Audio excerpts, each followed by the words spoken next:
Un joueur parfois souriant, souvent renfermé. Est-ce qu'il faut avoir du caractère pour être un joueur de l'OM, Jérôme? Pour moi, c'est la priorité à des postes clés, Benoît, Jean-Michel et Flo. Bien sûr que c'est la priorité, elle est là. C'est le caractère, la personnalité. Il ne faut pas avoir peur du vide. Le vide, c'est le temps d'adaptation, c'est les critiques, c'est les sifflets, c'est tout ce que tu peux subir quand tu n'es pas bon. Et c'est normal, hein, c'est le lot des grandes équipes, que ça soit dans la ville, dans le stade ou dans le vestiaire. C'est la vérité. Quand tu n'es pas bon et que tu as le poids du transfert, parce qu'il existe ce poids de transfert malheureusement pour lui, c'est le cas, et même si c'est un jeune joueur et qu'il doit encore progresser, tu as des grosses interrogations sur lui, et moi le premier, hein. J'ai des grosses interrogations sur lui. Par contre, lui, il doit être sûr de sa force. Il doit être sûr de sa progression. J'ai quand même l'impression, et Gennaro Gattuso, quand tu l'entends aujourd'hui, c'est vrai qu'il y a une complicité qui s'est créée assez vite entre ces deux personnes-là. Vaut mieux s'être créé avec cet entraîneur-là. C'est ton entraîneur, c'est lui qui décide. Donc j'ai l'impression qu'il y a eu un petit déclic quand même, mine de rien. Sur le terrain, il a beaucoup joué, comme l'a dit Gennaro. Après, ça, c'est pas encore suffisant, ça c'est sûr. Mais il faut du caractère. Ça veut dire que si tu baisses la tête quand tu as les premiers sifflets ou le pied qui commence à trembler, quand tu as 60 000 personnes au stade Vélodrome, mais c'est souvent plein, que quand tu vas chercher ton pain et que tu sors en ville, que tu prends des réflexions et tout ça, qui lui est arrivé d'ailleurs. Il faut créer cette carapace. Ça arrive à tout le monde, à tous les joueurs, tous les grands clubs, que ça soit en France ou à l'étranger, c'est comme ça. C'est comme ça. Alors, dans certaines cultures à l'étranger, ils te laissent un petit peu plus tranquille dans la vie de tous les jours, ce qui n'est pas le cas à Marseille, ce qui n'est pas le cas en France en général. Donc, tu dois créer ta carapace et surtout montrer ta force. Et ta force, c'est la progression et c'est le caractère que tu y mets. Après, à côté de ça, une fois que tu as dit ça, si tu ne montres pas de faiblesse de ce niveau, à ce niveau-là, je suis persuadé qu'il arrivera à marquer des buts. Beaucoup plus qu'il l'a fait. Tu crois encore, toi, Vitinha? Mais s'il a ce côté-là, la confiance de son entraîneur, quand j'entends son entraîneur, il ment pas. Hein. Alors même si devant la presse, il peut pas tout dire, il ment pas. Il ment pas par rapport aux actes, Benoît. Parce que s'ils avaient plus du tout confiance aux qualités de Vitinha, je peux te dire qu'ils auraient recruté.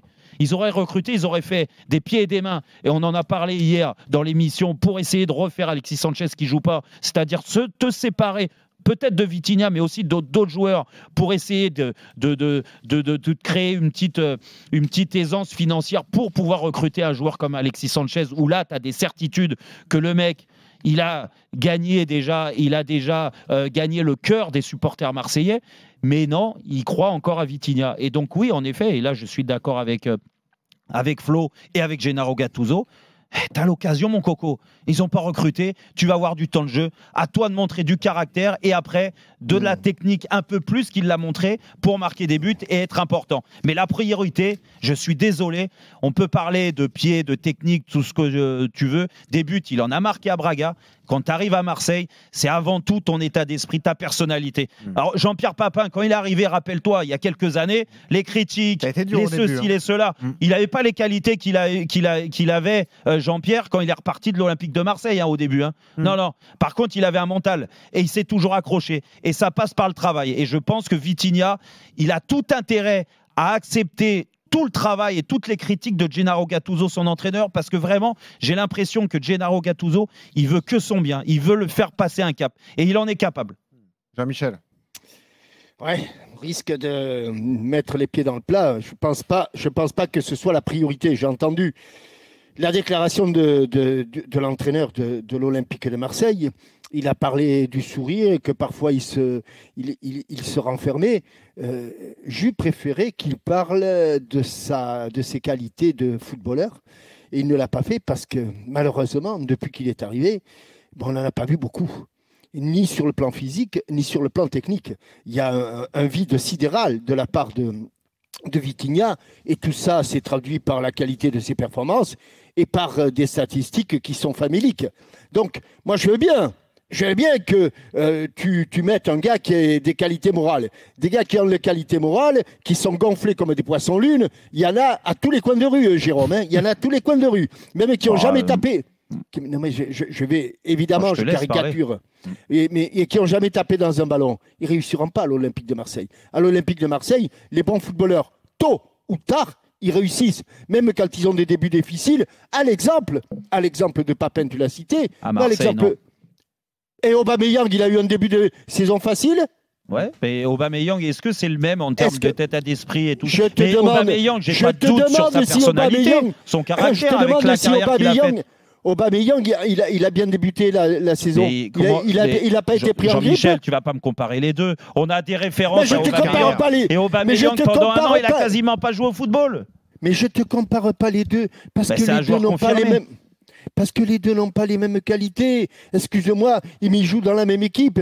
Et on voudrait faire de Vitinha un joueur qui a eu, du côté de Braga, et les mêmes résultats qu'Aubameyang du côté de l'Angleterre. Ce n'est pas vrai. Pour moi, je souhaite le meilleur à Vitinha. Je n'en veux pas. Je ne le connais pas. Je doute fort qu'il y arrive. Non, mais qu'on ait des doutes. Pour toi, c'est pas un problème de caractère, c'est un problème de niveau sportif, tout simplement. Mais au départ, moi, je pense que c'est un garçon qui n'a sur ce que je vois, moi, je suis pas à l'entraînement, à la commanderie tous les jours, mais Flo peut peut-être nous le dire. Parfois même, il est un petit peu mis un petit peu chambré par ses coéquipiers. J'ai lu ça. Et, honnêtement. Il ne respire pas le football tel qu'on l'aime. Oui, mais est-ce que je ne pense pas que ce soit bien méchant d'ailleurs, parce qu'il a été soutenu toujours par ses coéquipiers et aussi par le public. C'est quelque chose sur lequel on peut insister quand même, parce que on faisait la comparaison avec Papin ou même avec Aubameyang. Alors tes trajectoires au début. Drogba, il s'est vite imposé. Ça a duré 15 jours. Au début, c'était Drogba Yoko. Alors, même si ça a duré 15 jours ou un mois, mais à l'arrivée, s'il n'avait pas fait. Non, mais Flo, c'est vrai. S'il n'avait pas fait preuve de caractère, bah, tu te mets la tête sous l'eau. Honnêtement, il a été soutenu. Il n'y a pas eu cette pression. Moi, je pense que tout ça, ce sont un peu des excuses. La pression, le transfert, etc. Moi, je suis assez d'accord et je comprends l'impatience aussi des dirigeants au bout d'un moment, parce que Pablo Longoria a été très calme hier dans sa déclaration, mais honnêtement, on commence à bien connaître notre Pablo illustré, comme on dit, et il y avait un peu de un petit coup de pression, une manière de dire c'est maintenant qu'il faut prouver, sinon on actera quelque part un échec. Mais c'est normal, Flo, et Jean-Michel, c'est la même chose. Mais Jean-Michel, tu peux pas me dire qu'à Marseille, dans le contexte marseillais, tu dois pas avoir un peu plus de caractère, montrer que tu n'es pas touché qu'ailleurs. En général, les grands footballeurs, quand ils réussissent et qu'ils ont des qualités, tôt ou tard, ils démontrent aussi qu'ils ont des qualités morales. Mais ça dépend le contexte. Ça dépend le contexte, Jean-Michel, je suis désolé. Il y a des joueurs qui sont pas faits et qui sont des très bons joueurs qui sont pas faits pour l'OM. Et il y en a déjà eu plein qui sont passés et qui avaient des grandes qualités techniques. Comme c'est vrai qu'on cherchait des joueurs sans caractère qui ont réussi à l'OM, il n'y en a pas 50. Mais je vais te dire. Alors après, attention. Et vous avez beaucoup de très bons joueurs qui sont passés par l'OM et qui n'ont pas réussi. Citez-les-moi. Mais il y en a. Il y en a. Il y en a qui Alors, je vais te prendre l'exemple. Il y a quelques années, attention, je ne dis pas que c'était un grand joueur. Ah non, mais moi, je te parle de grands footballeurs. Il avait des qualités techniques.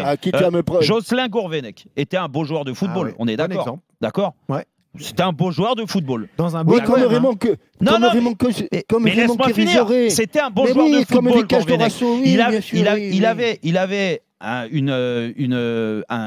positionnement sur le terrain où on attendait que les stats tournent, soit marquer des buts, soit donner des passes décisives. Ouais. Quand ça va pas, les premiers sifflets ils tombent très vite. Ils attendent pas 2 mois, les gens. Les premiers sifflets tombent très vite. Les interrogations, même s'il n'y a pas ces sifflets-là, tu sais que quand tu finis le match, tu as été bon ou tu n'as pas été bon.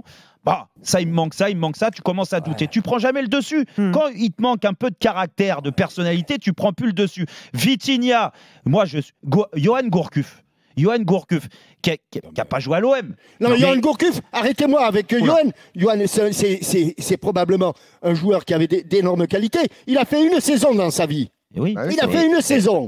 Mais la saison qu'il fait. La saison. Non, mais Jean-Michel, la saison qu'il fait. Comment il s'appelle l'attaquant de Bordeaux non, Farjon. Philippe Farjon. Philippe Farjon, qui a été meilleur buteur. Il a fait une saison dans sa vie. Ça existe comme ça, des one-shot. Ça existe. Et alors, attends, faire une saison. Mais après, c'est le mental. Quand tu changes de club, c'est mentalement. Tu t'accroches ou tu t'accroches pas. Est-ce que tu acceptes les critiques, les interrogations, l'adaptation, elle peut plus ou moins longue. Dans la même équipe et dans le même club, il a fait une bonne saison, il a fait une saison très moyenne.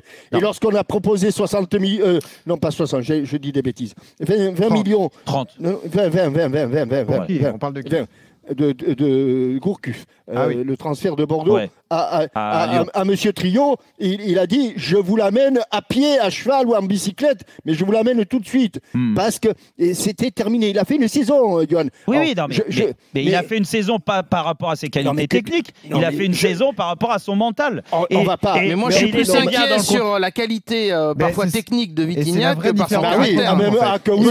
Jérôme qu'il a des qualités. Je vais être honnête, c'est-à-dire qu'au Vélodrome déjà il est toujours soutenu, il a jamais été sifflé. Pour moi, il montre quand même un peu de grinta parce qu'il va au combat. Ça, tu ne peux pas lui reprocher. Physiquement, il est là parce que physiquement, je trouve qu'il a des qualités. Mais parfois, techniquement, c'est un petit peu juste. Souvent, tu sens. Moi, ce qui m'impressionnait le plus, on ne peut pas les comparer, mais chez Alexis Sanchez, et tu vois souvent un grand joueur à la première touche de balle, le contrôle, la manière de se retourner. Vitinha, il est un peu pâteau dans ce registre-là. Flo, je suis d'accord avec toi. Il a d'autres qualités. Je ne te dis pas que Vitinha deviendra un joueur avec une aisance technique fantastique dans le jeu. C'est pas là qu'on l'attend, c'est dans la finition.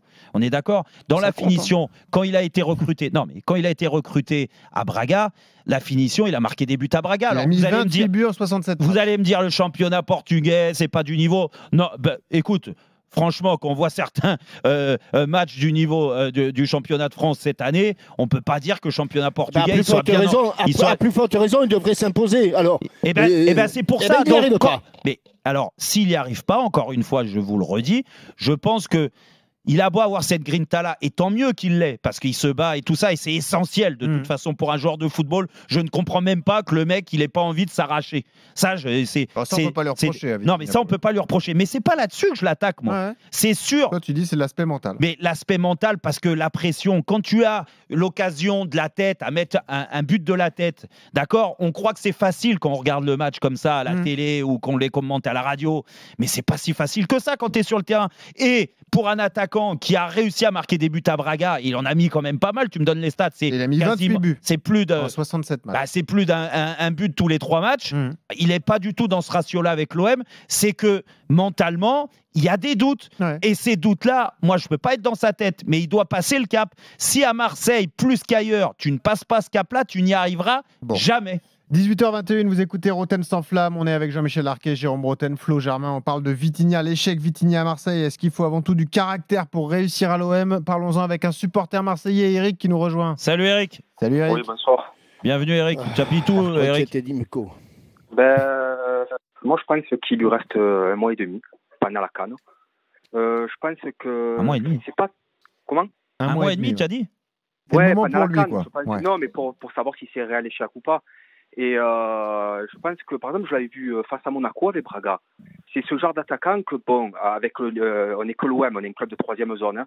On se dit, pourquoi on l'a pas chez nous, vous voyez ? Et finalement, quand il a l'OM, on dirait qu'il met un pied devant l'autre. Et c'est quand même bizarre. Et je pense que si pendant la CAN, il ne se sert pas des absences de Sarr et de NGI, même si ce n'est pas des top players, je pense que ça sera fini pour lui. Parce qu'une fois qu'il retournera sur le banc, on arrivera à le rattraper. Et d'un autre côté, je pense que Gattuso, il me fait penser un peu à Villas-Boas aussi, qui défendait souvent ses joueurs. Mais malgré tout, que s'il y a une offre, je pense qu'il partira, même s'il marque ce soir, même s'il marque la semaine prochaine.